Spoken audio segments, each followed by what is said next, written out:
Hello, everybody. Thank you so much for joining us. Today, I'm here with Francisco.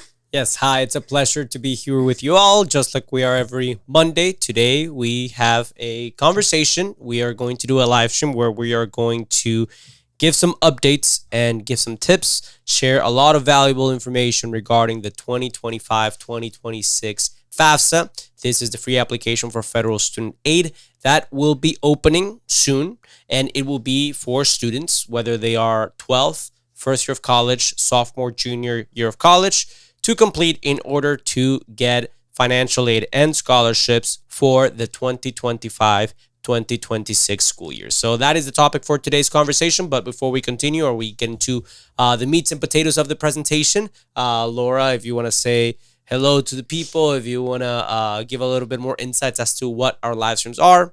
Yes, thank you so much for joining, guys. We are live every Monday, 7 p.m. usually. We did have some rain in the area in South Florida. It's been really, really rainy. So that caused us to have to delay. So sorry about that. But we are usually live by or around 7 p.m. Today, we will be discussing, as mentioned, what's happening to the FAFSA, latest FAFSA updates, because usually the FAFSA is supposed to open, except for last year, and it looks like it's going to happen again this year. October 1st is the date that for the past, 10 plus years, everybody knew to look out for October 1st and be ready to fill out this form. But things have been changing. The form changed last year, and with those changes came a lot of problems, a lot of issues. So in today's live stream and conversation, we will be discussing exactly all the information that we have, tips on what you and your students can be doing in order to stay on top of things and try to, get as much done and be prepared to for when it actually finally opens up. And yet, we're also going to be asking some frequently asked the biggest question that we got asked last week, that's going to be at the end of the presentation. And we will be chatting with you guys and sharing some free college planning resources because, there's a lot of, unfortunately, lack of information. There's a lot of people who are not really familiar with the process. It has changed. There's been a lot of additions, a lot of changes, a lot of things that have, over the years, just been very, very different, even from when we were in high school, which was like 8 years ago. So it's important to keep up to date, stay up to date, and to learn and to, just stay informed. So that's one of the points of these presentations. Right. So with that being said, latest FAFSA 2025-2026 updates. What do we got? Right, absolutely. So just so that we're all on the same page, typically the FAFSA stands for Free Application for Federal Student Aid, and it is a form. It is not a scholarship itself. It is not a grant or a loan. We typically get a lot of questions about what the FAFSA is and a lot of people being confused with the lingo. So again, it is just a form, the Free Application for Federal Student Aid. And the whole purpose of it is once you complete it, your family will be providing information regarding the finances of the household. And at the end of the application, what you will get is something called the SAI, the Student Aid Index.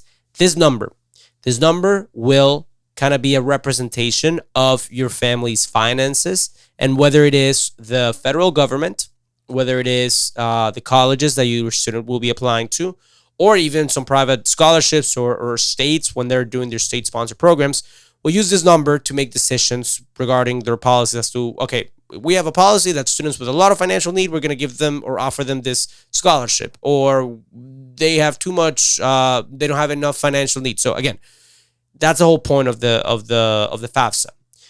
Automatically, if you qualify, you could also get a federal Pell Grant. Automatically, you could be considered for a bunch of different scholarships at the institutional level. But again, the FAFSA itself is not a scholarship, it's not a loan. It's just a form that gets you the SAI, the Student Aid Index. Now that we understand and are on the same page, as Laura mentioned earlier, this form typically has an opening date of October 1st. However, last year, in 2023, the form for the 2024-2025 school year was delayed until beginning of December. Then it got even pushed back further to December 31st, and it was a whole thing. It was a whole thing, and a lot of students had problems once they completed it with being categorized correctly, a lot of information not being sent out, apart from all the delays that already happened, right? So I'm already even seeing some comments right now regarding people being confused and people not knowing what's happening or what they can do if they filled out the form early or not. Because as it stands, and just so that we're all on the same page, people could technically still fill out the form, but you may have already submitted a form, but for the 2024-2025 school cycle. And if you're someone, or if you have a student who is in 12th grade, you want to make sure that you're filling out the correct form. So one of the main points that Laura and I wanted to cover with you all today is to make sure that as you are completing the form, you look at the school year for which you are filling it out for. Because remember, you always fill out the FAFSA a year before, or the school year before the following cycle, so that you could qualify for the awards that you would get that year. So what I mean by this is starting December 1st, the opening date after, the new changes this year, even though your student is going to be a senior, a first semester December 12th grader, they are going to be filling out the form for the 2025-2026 school cycle, because that is the school year for which they will be a freshman in college. The people who are freshmen in college will be filling it out for sophomore year, sophomores for junior, juniors for seniors, and seniors don't have to fill it out for college because they won't be in school anymore, right? But that is basically who has to fill it out, when they have to fill it out by. So if you already filled out the form for the 2024-2025 school cycle, don't worry about it. Just make sure that you are prepared to fill out the proper form for the 2025-2026 cycle, because that is what the institutions and the federal government will use to make decisions. And again, this extends to people. And actually, we filmed a short video, whether it was a reel/TikTok that we filmed today, about you should be, in order to know whether you have to fill out the FAFSA or not, the 3 questions that you have to ask yourself are: is my student going to be in college next year? Is my student a U.S. citizen, resident, or something called a what was the name in English? An eligible non-U.S. non-citizen. Yeah, it slipped my mind. An eligible non-citizen, and basically, do I want to be considered for financial aid and merit-based awards? Because later on, we're going to talk about the misconceptions, or whether or not it's just for people that have financial need. But regardless, you should be filling out the FAFSA. Anyways, if the answer is yes to all 3 of those questions, then you should be filling it out. Exactly. Super important. In fact, our pain point section is what happens if I don't receive any help from the FAFSA? Should I still fill it out? If my older brother filled it out and didn't get any federal aid? We get a lot of comments like that, or the typical, I heard my neighbors never received any financial aid from FAFSA, so we're not going to fill it out. You should always be filling out this form. If you, again, are a citizen, resident, or eligible non-U.S. citizen, you should be filling out the form. Why? Well, because, as Francisco stated, a lot of private scholarships, if not every school that awards institutional aid, will require students to submit the FAFSA. Some schools require the CSS profile, but that is a different form. There's some states programs, some state scholarships that do require students to submit the FAFSA in order to award those scholarships and that financial aid. So very important to still fill it out, even if you think your family makes too much money, or if both parents work and they have good jobs, and maybe you won't receive any federal aid. Who knows? They look at different factors. It's different. So don't assume that. Self-disqualify. Exactly. Let the institutions that will be assessing your family's finances be the one to tell you, no, you're not eligible for aid. Because as it stands, they've simplified the form. It's no longer a 100 question form that you have to really, crack your head open trying to figure out. It's a simple time investment to potentially receive not just need-based awards. Because again, the common misconception that we hear is, oh no, my family makes over X amount of, they make over 6 figures and I won't qualify for aid. Remember, yes, the FAFSA can automatically assess or tell you if you are eligible for a Pell Grant or for other need-based awards. But indirectly, it might be a prerequisite from the institutions that you'll be applying to. So if your school, if your college or university has the presidential scholarship for students that took X amount of APs and did well, or had this SAT or ACT or whatever it is that they have specifically at that school, they might or they could have filling out the FAFSA as a prerequisite to be able to offer these awards. So again, the best thing that we can do in a process that is uncertain, because there is a lot of uncertainty in things that are out of your students' hands once they send out their applications or submit a form for a scholarship. The last thing that we want to do is self-disqualify. Do everything that is in your hands to be eligible for as much awards as many different types of scholarships and awards as possible, and then let the situation play out so that it's all out of your hands and you did everything that you could. Exactly. Super important to don't self-destruct, self-disqualify, and take advantage of all the opportunities, right? And there's a lot of people, and I said it last week, who don't qualify for the FAFSA, and because of their citizenship status, they wish they could fill it out because maybe they would have access to more financial aid, more scholarships, or the process would be easier for them. So, take advantage of that. That is a privilege that if you are a citizen, resident, or eligible non-U.S. citizen, if you can fill out this form, if you qualify for it, please do fill it out because, again, other sources, other types of financial aid do depend on this form. So just wanted to clarify that. And I want to get to the next point of today's talk and today's live stream, which is our frequently asked question, the question of the week. We usually get a lot of comments, a lot of DMs. We do have several social media platforms. So we decided to take the most frequently asked question that we got last week, share it with you guys, and just answer it so we can talk to a lot of people and help a lot of people at once. So the question that we get a lot is, and we not only last week, but all year, is what is the best type of scholarship? What's a good type of scholarship to get or to apply to? And this is something really important.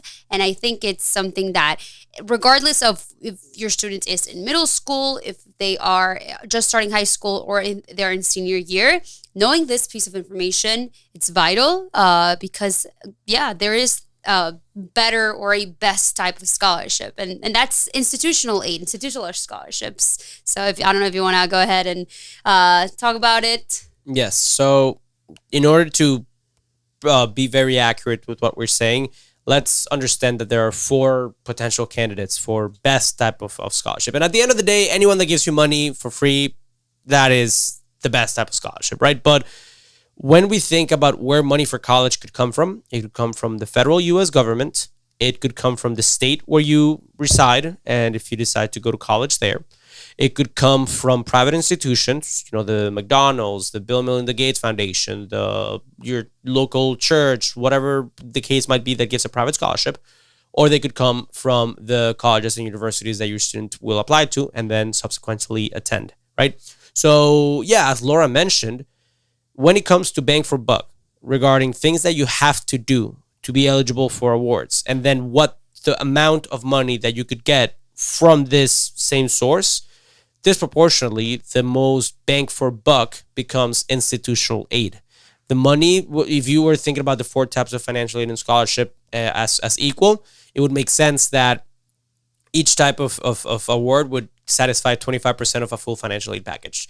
1/4 of it comes from the state, 1/4 from the federal government, 1/4 from private institutions, 1/4 from the universities. But that's not the case. As a matter of fact, over half of all the awards and all the scholarships that were given to students last year came from the same institutions that they applied to. So what we teach our students inside Best College Aid is that the first point, or the most important point, is to make a list. If you have not already done so, then this should have been done yesterday. If you have a student who is a senior, if you have students who are freshmen, sophomore, juniors, then perfect, because we can plan forward and be proactive about it. But the first step should be to make a list of colleges, and the same way that a responsible student makes sure that all the schools that they're applying to have an engineering program if they want to be an engineer, or have pre-med if they want to be a doctor, or have whatever it is that they want to pursue academically. That is the responsible thing to do. The next responsible thing to do is to also see and check the percentage of demonstrated financial need, which is tied to the SAI and what I was talking about regarding filling out the FAFSA. Well, looking at which schools satisfy, and what we teach our students inside Best College Aid is that the percentage should be no less than 75%, and make up a list of colleges and universities that offer what the students wants to pursue, but also have a history or track record of satisfying at least 75% of the demonstrated financial need. Because then all of a sudden, if your student makes a list of 8 to 12 schools that all have a history of satisfying above 75% of the demonstrated financial need, and they get those financial aid award packages back, assuming that they did everything right, like filling out the FAFSA or the CSS profile if it's necessary, then they're going to be getting generous offers that they can then compare and contrast and pick out the best one or even counter. And that is the responsible thing to do. So yes, all types, you can combine, mix and match, get federal, state, institutional, private aid, and mix them all together and get us close to the $50,000 a year that a cost of tuition might be in a single year, or whatever it is the most amount that you can get. But it should all start from addressing or applying to generous schools. And again, in order to basically what we were saying in our other live stream a few minutes ago, was that at the end of the day, the secret sauce, which is not even a secret sauce, is no grand strategy or anything like that, but it is what has to be done, is basically, here are all the variables, all the forms, all the requirements, all the reasons why scholarships are given out. So the forms are primarily the FAFSA, the CSS profile, and then whatever state-specific form my state requires for state awards. Then the reasons why they would give out scholarships is from financial need and from merit. And then the third component is who gives it out. Okay, the state, the federal government, private institutions, and the universities. And once you have all those variables, all you have to do is make sure, okay, well, I have to fill out this forms by this dates. I have to make sure that I demonstrate my financial need, but also acquire merit so that I qualify for as much scholarships as possible. And then I need to make sure I understand and do everything I need to do to apply and receive the 4 different types or sources of financial aid and scholarships. And once you do that, you set up yourself in a really good position, regardless of your situation, to have the best fighting chance to receive generous financial aid and scholarships. And the situations and the cases that we see from students that have to go into debt, that don't get scholarships, that don't get the college experience that they have to, that they could get, is a lot of times, or oftentimes, because they don't apply to generous schools. They're not aware that this is where money comes from in terms of financing your education. And I'm not saying it's a perfect system. By no means is it a perfect system. I'm not going to sit here and pretend that, oh yeah, you can go to college in the US for free as long as you just send out a form and take the SAT. No, there's a little bit of grunt work, but it is something that if you do things like, again, watching this live stream, fill out the necessary forms, getting formed in time, it can certainly reduce the burden of what is one of the biggest debt crises in America, like is the student debt. So I wanted to talk about that and make sure to place the emphasis on applying to generous schools. And then also take this opportunity for those of you, because I saw a comment about someone asking whether or not we record these live streams in case you came in late or you just joined or you have to leave early. Yes, we have 2 free resources that you can take advantage of, because this is our livelihood. This is what we do. If you go to our social media content and our social media page, you'll see that all of our information is regarding, okay, let's demystify the college application process and just make content that is on social media, which is where people already are. And in bite-sized content, explain different concepts. Today, in this live stream, we're talking about the FAFSA, but that is why we do this sort of sessions. If you want more, again, there is going to be the recording posted on both our Instagram, TikTok, and also our Facebook page and our YouTube profile. But also, we have a free training on the 6 steps to go to college with scholarships. My brother David gives that information in that presentation. That is in the link in our bio if you're watching on TikTok and Instagram, and it is in the video's description in YouTube and Facebook.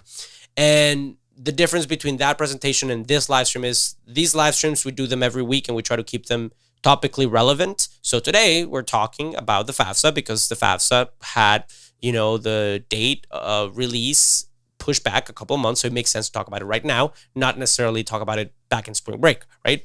That presentation is more dense with information. It's more bird's eye view, high level. Okay, we're going to talk about sports, college athletics. We're going to talk about essay writing. We're going to talk about making the list of colleges. We're going to talk a little bit about scholarships, a little bit about academics. So it's more of all encompassing. That is in the link in our bio. You can check that out. Another thing, and just to finish up this invitation, again, those are the 2 free resources. We also do have, and we like to be very transparent about this, at the end of those presentations for the people who watch these live streams, watch that presentation, get a lot of value, and say, okay, love it, great, awesome. I'm also interested in learning more and to purchase a service that can guarantee or that can make sure that I know not just what pops into my timeline randomly, but rather everything I need to know step by step in the road to college or throughout the college application process. So if you stay till the end of that presentation, we talked the last 10, 20 minutes about our Best College Aid Family membership. And our Best College Aid Family membership includes, just to summarize what you will then expand on in that live stream if you're interested. Basically, we have a 4-year high school plan that will tell you exactly what to do every month of every year to make sure that you are on track on the road to college. And then after you know the what to do, the how to do it is incorporated into video lessons that say, okay, if you're making your list of colleges, step 1, go to this website. Step 2, you click this filter button, and this is how you eliminate the schools that don't offer this career paths or this percentage of demonstrated financial needs satisfied, right? So you follow along, and you should be able to complete every step of the process. And then naturally, as questions come up, you do have access to me and the rest of the counselors to make sure that we can satisfy or that we can answer all of your questions throughout the process, right? So that is a summarized version. We expand more on it in the free presentation, the link in our bio, but I wanted to make sure that you had access to that information in case you are interested in, again, it could be just the free training that is in the link in our bio. You can just go and watch that. But also beyond that, know that the explanation as to what that membership includes, what you can say till the end. And also, just to finish that up, if you do watch till the end, we will extend a 50% discount until midnight if you watch that presentation today. So I wanted to share those resources. I don't know if you wanted to add anything else, Laura? No, just really wanted to share those resources with you. We are getting more people every week to watch us and to join these live streams. And for that, we are extremely, extremely grateful. We are really happy that we get to reach more people and hopefully teach more of you some helpful insights, some helpful tips that can help you navigate the road to college, because I know that there's a lot of misinformation out there or lack of information. So take advantage of all these resources, the presentation in the link in our bio, or if you happen to be watching on YouTube and or Facebook, David shared the presentation in the video's description in the comment section. You can check that out. Please take advantage of it. Get informed, and yeah, thank you for trusting us. Thank you for your questions. We saw a lot of comments and a lot of people who are engaged in this live stream. So thank you so much. Maybe we'll see you inside that free training, or who knows, perhaps we'll see you inside of Best College Aid, so that you can have access to all the benefits and we can guide you in a more personalized way and step-by-step manner throughout the college admissions process. Francisco, thank you for your health and for your knowledge, sharing it with others. And thank you so much for watching, guys. I hope you learned a lot, and we'll catch you on the flip side. Have a good one. Take care, y'all.